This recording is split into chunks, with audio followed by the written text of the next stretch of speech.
皆さん、こんにちは。みーさチャンネル、資格ハンター編です。最新の英語ニュースを読み上げますので、英語の試験勉強やスキルアップにご活用ください。Female journalists say Taliban barred them from state-run media.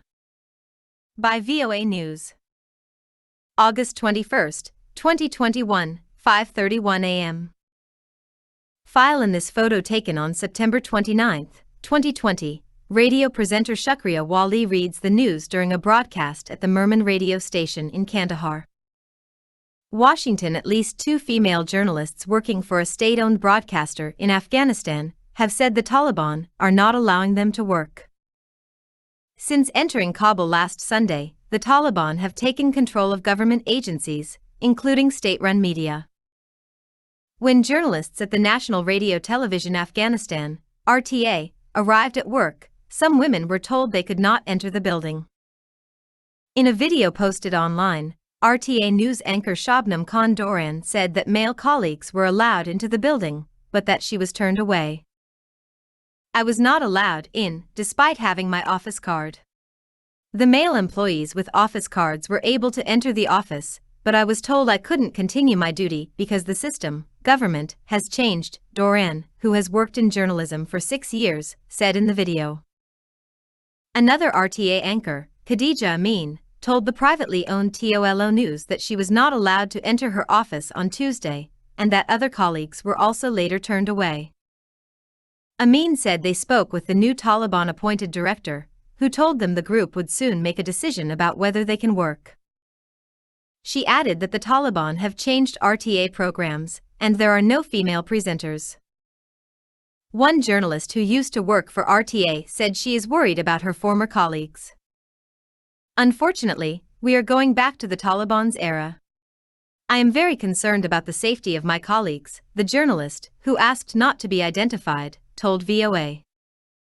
At their first media conference since seizing power, the Taliban said that women's rights would be honored under Sharia, or Islamic law. The group's spokesperson also said that media would be allowed to report freely as long as they were fair and promoted national unity. But many journalists and media rights organizations are wary. The German public broadcaster Deutsche Welle, DW, said that Taliban fighters killed one of their journalists' relatives this week while looking for the reporter. "I am losing hope," says Afghan journalist trying to flee to safety. Threatened and feeling exposed, Afghan journalists try to navigate complicated path to safety. "The killing is inconceivably tragic and testifies to the acute danger in which all our employees and their families in Afghanistan find themselves," DW Director General Peter Limborg said late Thursday, according to Reuters. The Taliban have not commented publicly about the attack on the DW journalist's family or on female journalists being blocked from state media.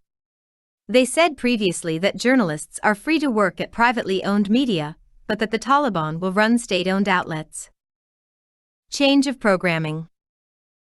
RTA has dozens of radio and TV channels and operates in Kabul and 32 provinces. But when the Taliban took over, they changed the station's names to Shariat Gog, Voice of Sharia, the name of the sole radio station that existed under the group's rule in the 1990s. A freelance journalist in Helmand told VOA that the Taliban replaced the local RTA channel with Shariat Gog radio on Friday, and that the station is mainly covering Taliban's news and activities. He said the Taliban told employees of the state-owned provincial station to broadcast based on their instructions. The station no longer has women presenters or voices, according to the journalist, who is not named for safety reasons.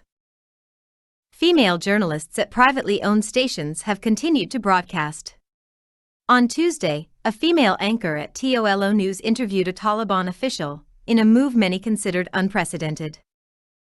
UNESCO Director General Audrey Azoulay on Friday called for free expression and journalists' safety to be ensured in Afghanistan. "No one should be afraid to say what they think at this critical juncture, and the safety of all journalists, including women, must especially be guaranteed," Azoulay said in a statement.